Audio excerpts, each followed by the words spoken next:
Okay, sorry. We had a dog break. The dogs came in the house. And anyway, porn rewires your brain. As you continually use it, it changes everything about what you think about humankind. It hardwires it in a different way. Now, the counteracting of that is always renewing your mind. The Lord created us as spirit creatures, to communicate with Him. Well, our mind is what decides which direction we're going. And porn corrodes our mind. It eats away at our moral values. It eats away at our compass. It takes a good chunk of your time. It's just utterly evil to the very core. And what always amazes me is how many people live with it on a day-to-day basis and just accept it. I was looking up statistics on divorce. 56% of divorces, that's just divorces, like as many as you have in the United States, 56 of them involve extreme porn use. On one hand, it's a no-brainer. And on the other hand, I think that obviously if we knew this, we would be stopping it, because what if your marriage is doomed to fail from the beginning? I mean, as your spouse is doing this, a part of you is dying because you're one with this person and they're joining themselves with something that is not Christ. So it's death. The wages of sin is death. And this stuff is creeping into the core here. Your marriage is between you, God, and your spouse. When you stood at the altar and said yes, God stood at the altar and said yes too. To you, to being an ally to you, to standing with you in place of your marriage and watching it work. He loves marriage. Marriage is the way He chose to represent and show the world how He feels about us, how committed He is, and how He wants there to be fulfillment inside of our relationship with Him. Obviously, it won't work this other way. So let's just say you have this problem. Or, maybe you don't even think it's a problem yet. Maybe the things that I've said haven't quite convinced you. That's fine. Once again, 56% of divorces involve this. That's over 500,000. And this is a 2003 statistic, so you can imagine it's probably worse by now. 500,000 marriages ended because of excessive porn use. It's a thing. So let's say you have this in your life and you're like, okay, I've hated this. It's always been a part of something I absolutely do not like. What do I do? The first step is recognize that this is a problem. Most people don't think it's a big deal. Once again, they had the Playboy on the coffee table. They've been exposed to it their whole life. They've seen the visual images flashing on the TV. They watch HBO, and the opening scene is always a big sexual, whatever. And they just don't see the problem with it. I just learned all my things from it. Okay, sorry. I'm obviously not talking about you. Or maybe I am. Once you've decided that this is a problem and that you see the direction this is going, because it goes in a direction, it's the direction of death. This is a slow death by poison. You will literally watch your marriage disintegrate by poison. I mean, I cannot tell you how many people I've counseled in this position. I cannot tell you, obviously I wouldn't tell you, but This is a big deal. I see it all the time.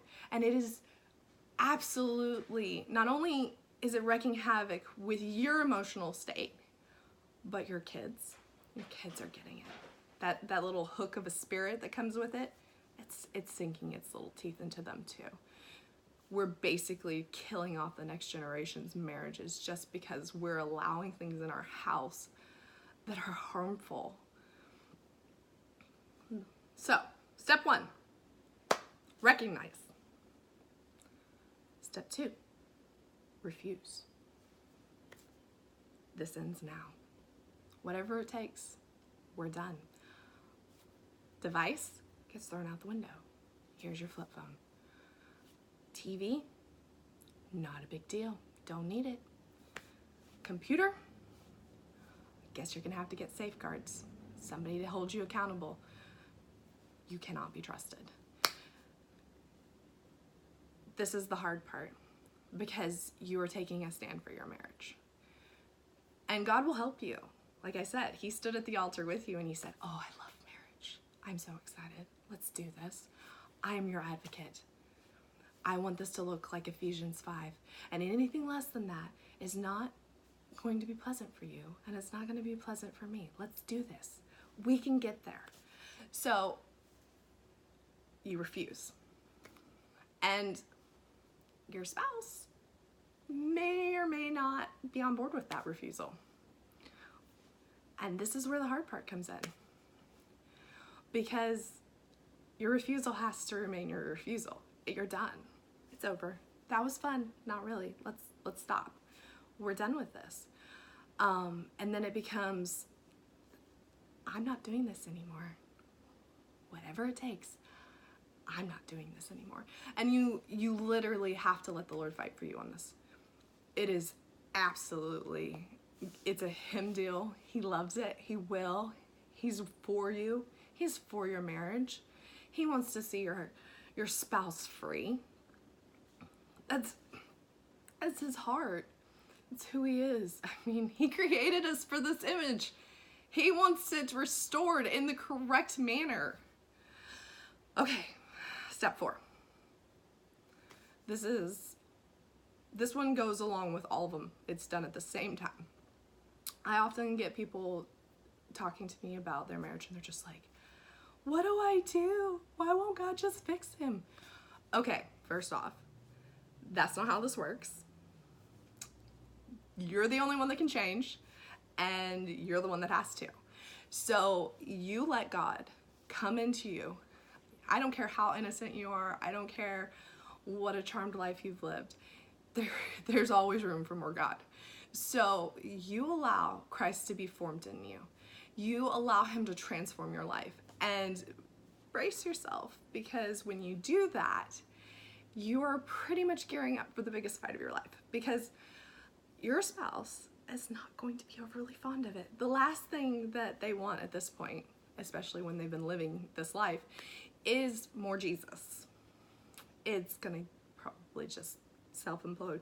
But the most beautiful thing about all of this is you're one with this person, and so much of what they get is through osmosis. So as you transform, as you allow Christ to come in your life and change it, as you become more like him, it does change them. It may take a minute. You have to sit there and refuse to go through what you're going through, but you also have to allow God to completely change you. It is no longer I who live, but Christ who lives within me. And when you do both of those things, this transformation takes place. Like, if you really truly do this, it will change everything. It will be hard. I mean, seriously, you can lay down on the ground and watch your marriage die, or you can do this, which will be the fight of your life. But either way,